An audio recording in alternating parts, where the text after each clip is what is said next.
Think about the last time you saw something that should have broken your heart and didn't.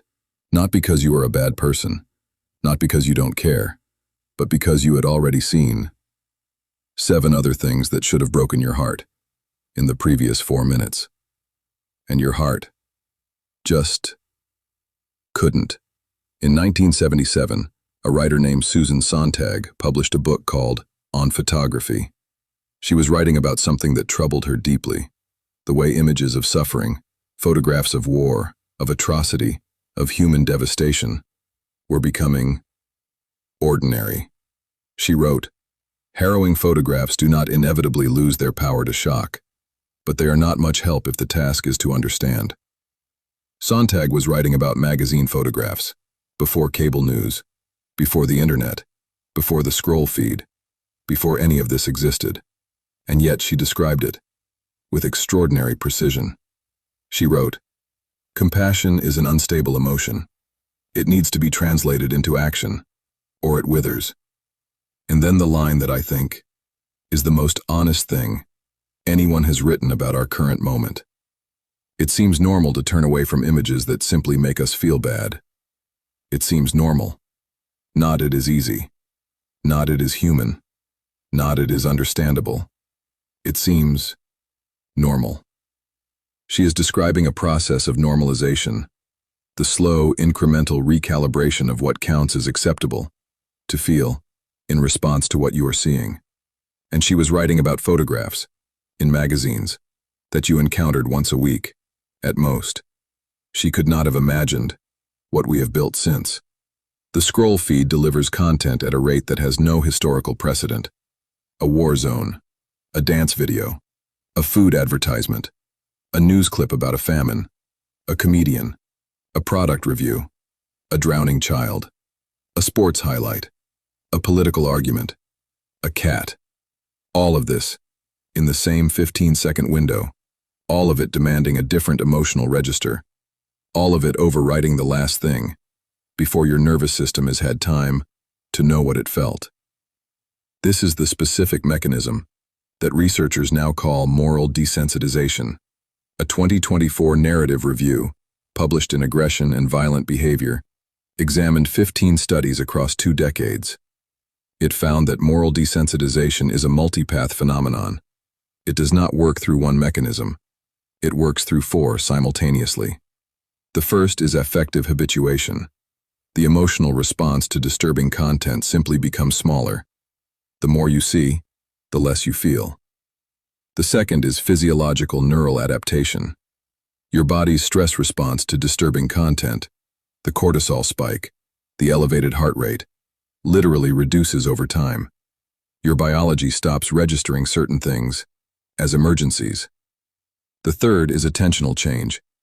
You spend less time on each piece of content. The brain learns to recognize the category and move on before full processing occurs.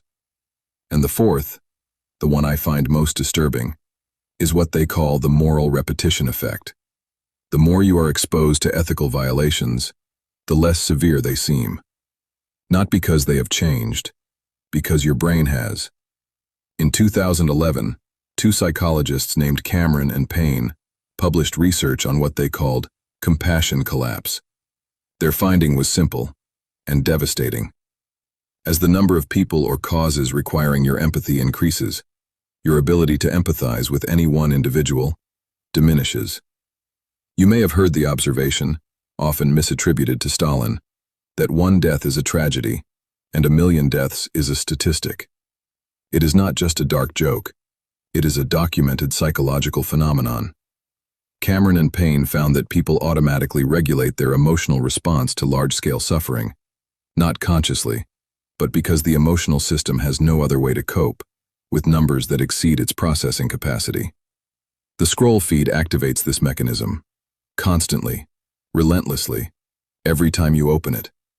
Each new crisis, each new emergency, each new injustice reduces the emotional budget available for the previous one.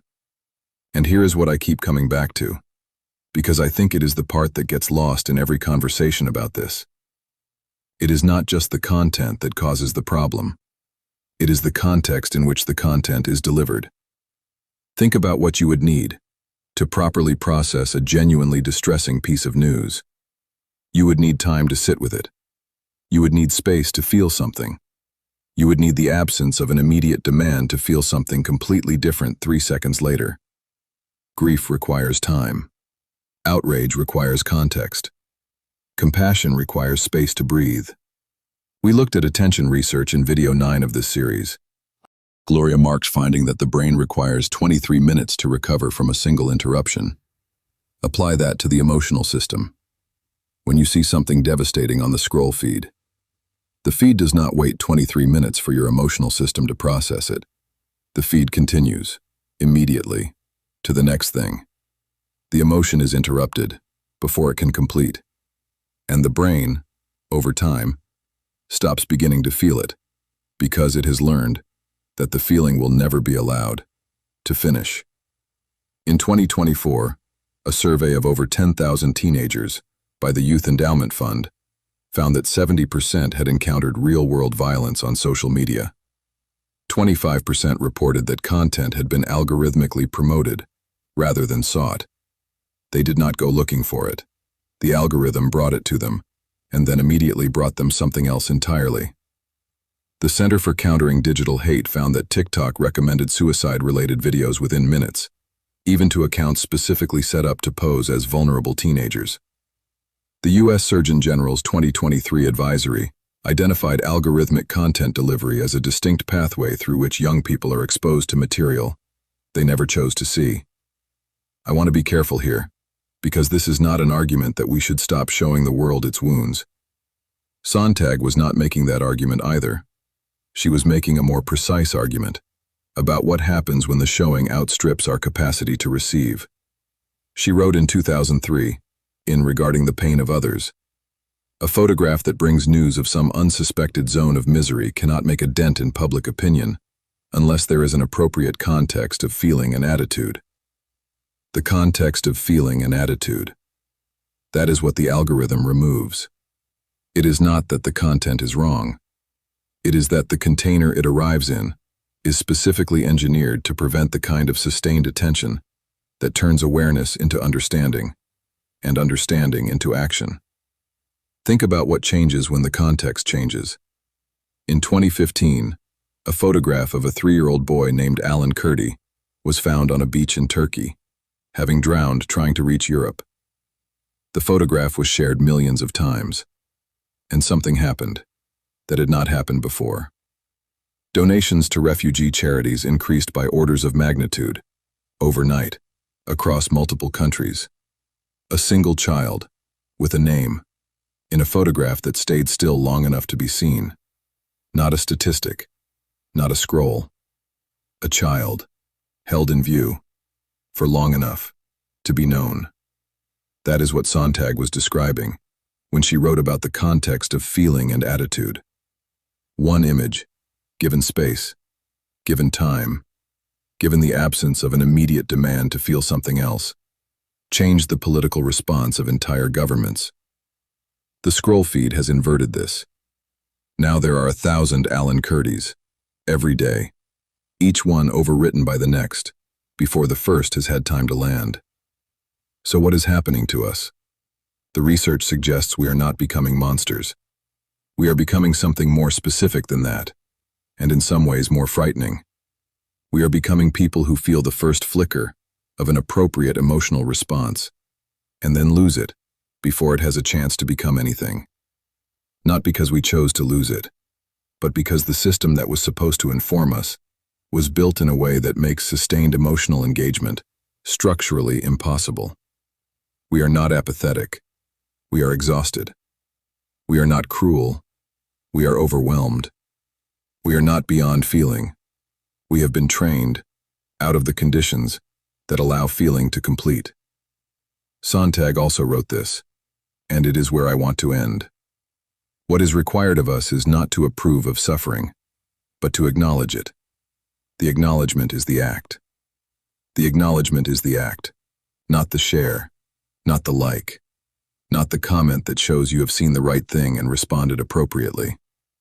The acknowledgement, the actual interior recognition of another person's suffering, as suffering. That takes time. It takes space. It takes the willingness to stay with something uncomfortable without immediately scrolling to the next thing. And that willingness is something the algorithm cannot provide for you. Only you can provide it. By choosing, occasionally, to stop, not to share, not to engage, not to respond to the next notification, just to feel something, all the way through, before you move on. That small, unfashionable, inconvenient act is the only antidote to an empathy flatline that the algorithm is content to let continue indefinitely. Compassion is an unstable emotion. It needs to be translated into action, or it withers. The scroll is not the action. You are. If you are struggling with what you see online, and it is affecting your mental health, please reach out to someone, or speak to your doctor. The 988 Suicide and Crisis Lifeline is available by calling or texting 988.